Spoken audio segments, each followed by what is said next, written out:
Welcome to Jurassic Park. Ba, ba, bum, bum, ba. Hell yes. So, good news, bad news. We had this 80s vintage tub stuck, just chilling there with all these other resellable, newer, collectible toys. And I was like, damn it, if I only knew, which is why we're going through these tubs, because we had some damage. Now, I can't remember if there was damage original. I don't think there was, but it's been a while. So let's crush through this because we got some unique items from the 80s here for sure. But we'll start off with the 90s. We have our Jurassic Park loot bag. This is, that, like, I remember actually getting loot bags as a kid in like the mid to late 80s from kids' birthday parties, and that was exciting times. I just didn't know, like, does that still apply to today or even in the late 90s, the Lost World? But it's just one of those fun things to pick up. I think this came from a long time ago. There was a trip I took with somebody up into Wisconsin, like the middle of rural Bumble. They've done this trip before, and they took me along with them to all these flea markets and antique malls. We drove by one place, and they go, look to your right, Alex. And it was this old defunct gas station. That was it. There's no houses. There's no buildings. It's just a 2-lane road, old-ass gas station with growth of plant life all over it. Probably hasn't been run in decades. And they go, that's the center of town. That's how rural we were. We went to a store, and this is probably like 2005, 2004. And this store was just, like, let's say Walgreens size or a little bit larger, but it was all just old stock of, the last couple decades of whatever, just chilling there. No toys, really. But I walked in there. I probably picked this up there. They had a stack of Dick Tracy movie books from 1990, unused, dead stock. Probably about 200 of them for 25 cents each. You guys get the idea of what we're looking at. So nothing to pick up the flip, but there's just fun things like this. Probably about $5. My first toy line I ever collected really was Aliens. And that's where I bought one carded and opened a packaged one. And I was really in that mindset. These were around that time frame. This really got me involved into like more collecting and learning because nobody had ever heard of the 12 Great Olympians. I picked this up. And it was, a local store. And I was like, these are fascinating. There was no information about these. And that's where I started like, what else is out there that nobody knows about? So I still kept these 2 packaged pieces because it just reminds me of those glorious days. And again, to this day, these are very rare. You're not going to walk into a toy show and find these things. I would probably hazard most of you guys doing those exist. And they really are just an absolutely fun toy line.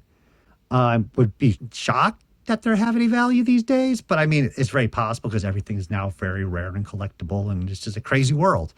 Not for sale, but probably about $20 each. But I just love those things. Let's deal with the evil. So the tub top was here, and this was packed the last minute. So the problem is my dueling devils from Dragonriders of Styx got crushed all over here and bubble cracked. It's possible I picked this piece up like that, but I don't think so because look how nice the card is. And the worst one was the dragon is now coming off the card completely. And these are difficult. So these were always rare. Let's just not argue about that. You would not walk into a toy show in the 90s and the 2000s just find this stuff chilling.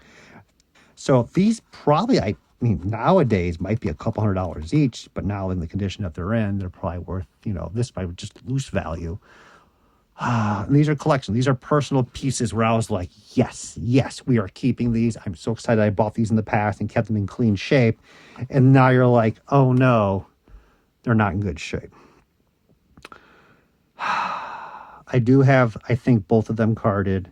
I have one of these boxed. I have maybe 1 or 2 carded. I have them all loose, but that doesn't make me happy because I wasn't, even then, this would still cost me $50, $75 in the mid-2000s or earlier. And that was a lot of money for me then. That's just, I wasn't loaded. I kept spending whatever money I had. So I'm not happy about this, but these are really super sweet toys. I don't think I'll have the money to replace these, to be honest, but it is what it is. That's what happens when you're rushing out of the house to get out in time. the fantasy toy lines taking off with D&D's success. I love this stuff. I mean, LJN did a great job with their 3 3/4 inch figures. These are of lesser quality, but they have this charm to them still. Because D&D, the art was, let's just be honest, low level art. When you compare that to the artwork here, it's low level art, but that doesn't make it any less interesting. It has this charm to it. It goes and coincides perfectly with D&D and all the art that they were pumping out with all their manuals. The rest of the artwork that they put out for the rest of the line wasn't as fantastic as these Dueling Devils. That's just, where's that artwork, damn it? Who has it? I want it. So I'll carefully put these off to the side. Probably about $200 each, let's say. Got a good jumble of vintage here. So let's go to what you guys are eyeing the most. Clearly you want me to pull out Thunder. Pirates of Dark. Oh, look at that. How bad is the yellowing? So that got that yellowed for $1.07, but this side's okay. So I'm not that angry, to be honest with you, but love my Dark Water. Still waiting for season 2, you sons of... Anyways. As a kid, it pissed me off. I didn't know it when I was that young about cancellations of TV shows and not finishing off the series. I really believed when they're having Ren lift the gems up and going, we're going to still look for the remaining gems, and off we go. And okay, I'll wait till next week. And it never happened. And it still hasn't happened. And that's why when I sell all this off, we're going to commission that final season. I bet you actually the scripts are out there for those episodes. And I think that with technology today, we can do that. We have Arco, back to more fantasy figures of the early 80s. So this line, oh man, it doesn't receive as much love as it used to be. There was a point in time in like the mid 2000s, late 2000s, they were going for great money. They were going for bonkers money. So if you had the tougher figures, which are not shown in the back here, but Funkakuda box was hitting like 250. 300, which was nuts back then. But they're a bendy line, and that's the issue. A lot of people love the LJN. They're action figures. People like the Dragonriders, the Styx we just showed you. They're action figures. But once you get to this level, people like the designs, but they're still bendies. So you lose a number of collectors' interest at that point. I remember that nobody knew these existed. There's a lot of toy lines. Oh my God. I mean, people talk about them now, but like, this stuff when people were looking at it, toy shows, like, what is this stuff? You know, I just love those early days where not everything was known. You know, you still had to explore on your own and talk with other people versus here's a list of everything. Grand Toys, Montreal, Canada. So I would have liked to have preferred a non-Canadian package, but at this point with the prices these days, I will just be happy with what I own. Probably about 100 a quarter, 150, I'd probably guess right now. Not going anywhere with it, keeping this. Let's continue on this amazing tub. We have Water Divers from Rough Riders, which is the LJN knockoff of Stompers from Shaper Toys. Still lovely pieces. I mean, they are technically like the knockoff, let's just put it that way. So they don't have as much strong value compared to Stompers. Discounted for $6.75. I like this stuff. To be completely honest with you, I kept it because I love the underwater Stompers-esque type vehicles. I remember as a kid, I cannot remember right now, like 2 a.m, the name of the Stompers that are the underwater versions. But as a kid, I used to watch all the commercials for all the toys that, you know, clearly I could never buy. And I always wanted the underwater Stomper sets. And it was just a great commercial. It's just stuck with me all this time. So I kept this water driver. I have some of the loose water Stompers now, but nothing packaged. But again, I like it. I'm going to look it up. I don't have anything packaged for Stompers or even Rough Riders, but I do like these things. They are just that artwork. Man, it's a trash bubble too. But I mean, what am I going to complain about? You can try to stop them. I could try. I like the artwork though, because they're really concentrating on this badass type card, the CUDA, and then the artist just didn't get the message on that. So you painted this awesome underwater scene of it going down, but then like cartoonish turtle and fish, like it just Not feeling it there. I feel there's some polar opposites involved here.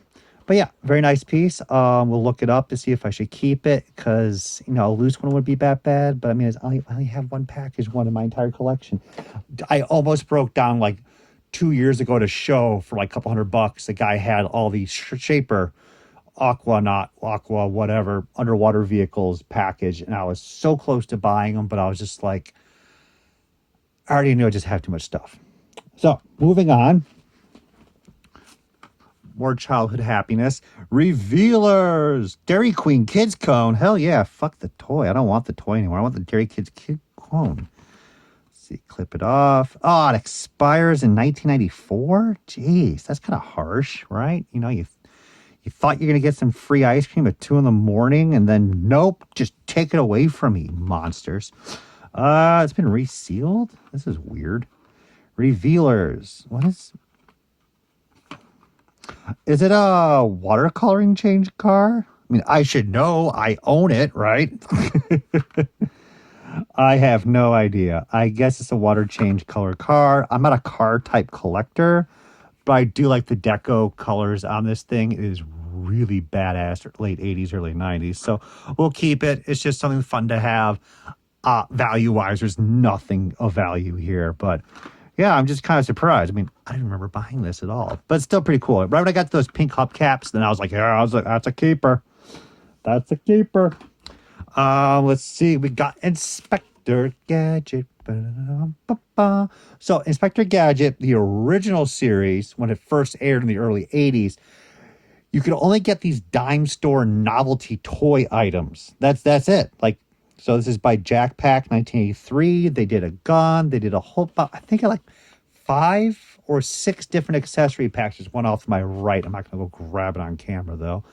And they're difficult to get. I'd probably put down that these are probably worth $75 to $100 each now. They're neat. They're fun. They're not action figure oriented like the Tiger toys that came out much later in the early 90s when they relaunched the series, just rehashed it pretty much. But you just don't find this stuff. And again, this is stuff you would go to the toy shows and to mid 2000s. I always keep telling you guys, and it'd be like $10, 15. There was this price level for novelty items about $10 to $15, no matter what it was. It's just how it always was. Like, oh, Tiger Shark's handheld gun that sparks, carded, $15. $15.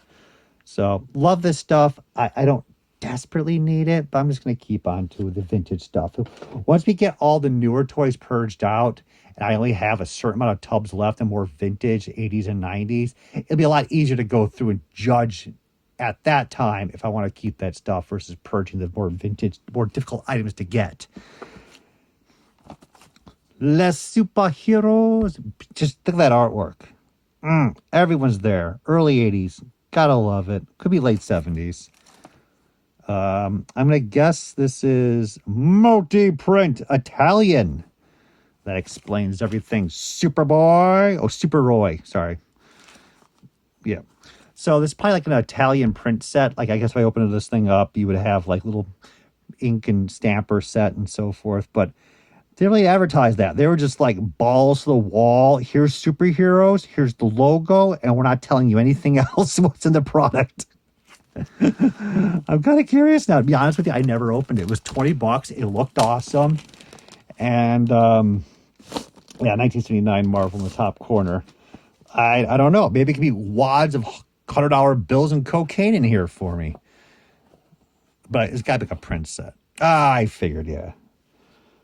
It's been used. Not a great use of space if you think about it. They could have just fit more stuff there. So that's pretty neat.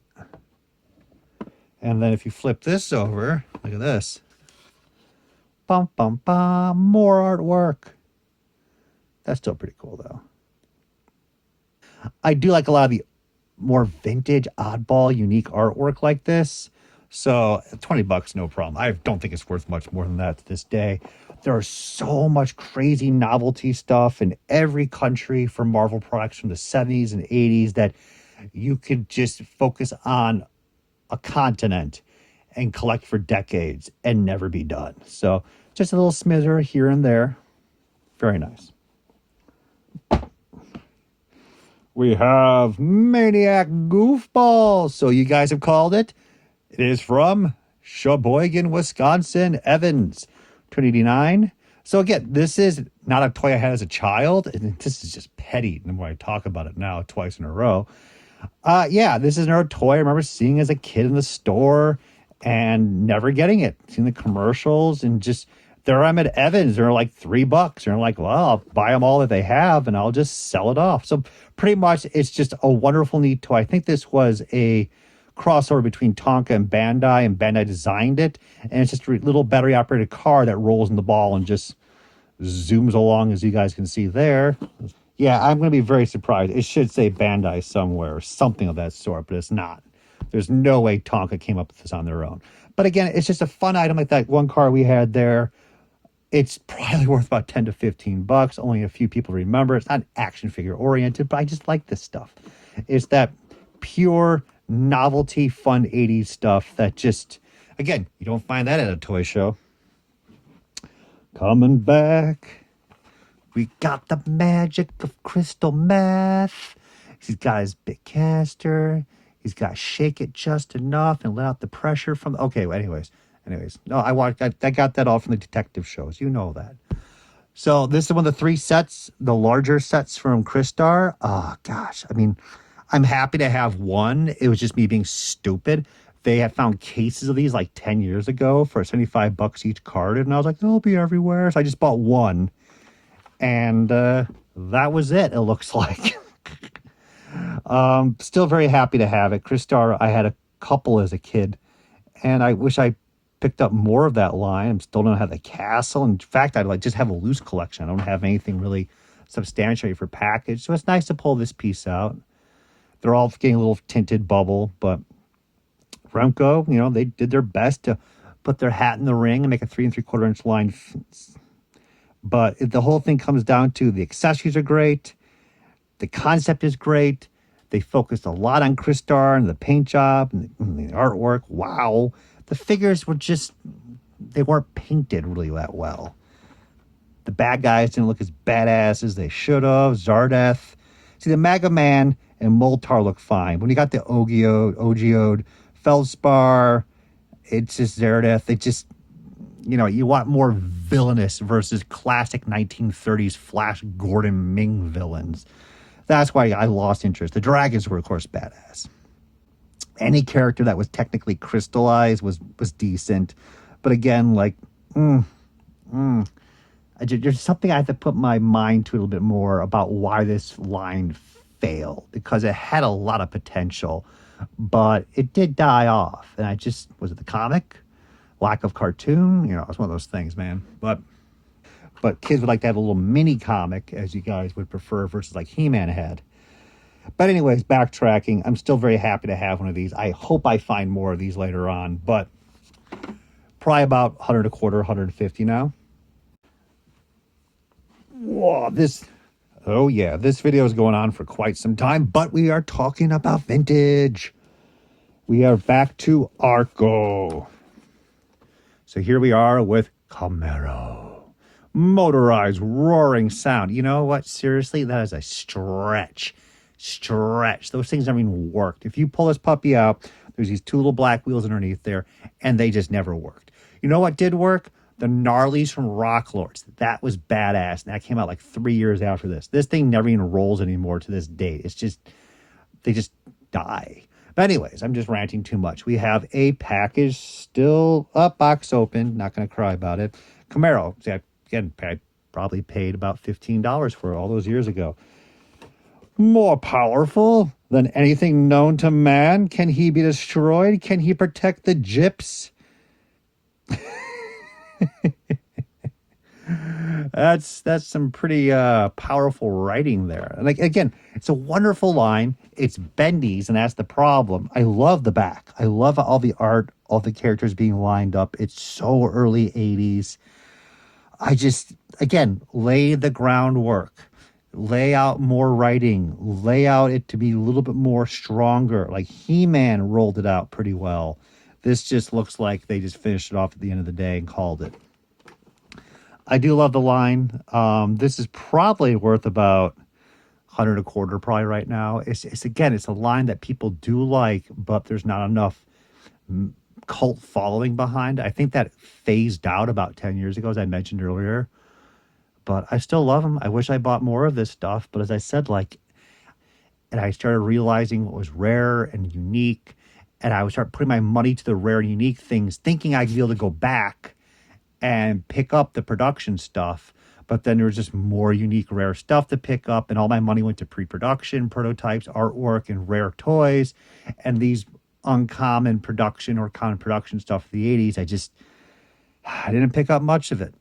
I'm just ranting when I shouldn't be ranting. Let's put it that way. But we have the Mad Scientist Freak Watch red tag sale, $2.98. These are pretty funky. There's a lot of collectors out there who just love to collect monster-oriented stuff from the 80s and 90s. They're not even focused about action figures in general. It's just got to be monster-themed. And it comes from Mad Balls and everything else and just scoots down to like crazy stuff like this. I do like these things.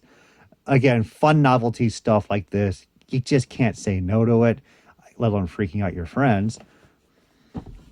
Oh, yeah, that's cool. Warthead, Bonehead, Rothead. Well, I mean, they're all kind of similar in general, but yeah, it was just the LCD running. I mean, we're at the end of the LCD thing right now, 1987. Like, at that point, watches are kind of fading out. You're at the last hurrah of the 80s before everything becomes more movie action figure oriented and these fun oddball things aren't being as made as much anymore. That's why I like this stuff. On a complete side note, there's a mad scientist. I'm gonna butcher this story, but there's a mad scientist chemical solution. I believe you put it with the skeleton and it forms like flesh on the skeleton. So in Japan, they produce mad scientists, and they got a few sets that we didn't get. So I was at a flea market in Osaka, and they had that skeleton set in the box unused for like 700 yen, which is like, $12 at the time. It's like, hell yes, I bought it. And I decided in these earlier trips not to really ship things back. I would just shove them into suitcases like an idiot. So the box packets that were unused exploded of the powder mix, and they ended up all over all my clothing. And it was a nightmare because it's a powder mix that's meant to go in a liquid and turn to a gel. So you can't just put it in the washing machine. And I mean, it was all over. It was nasty and it smelled.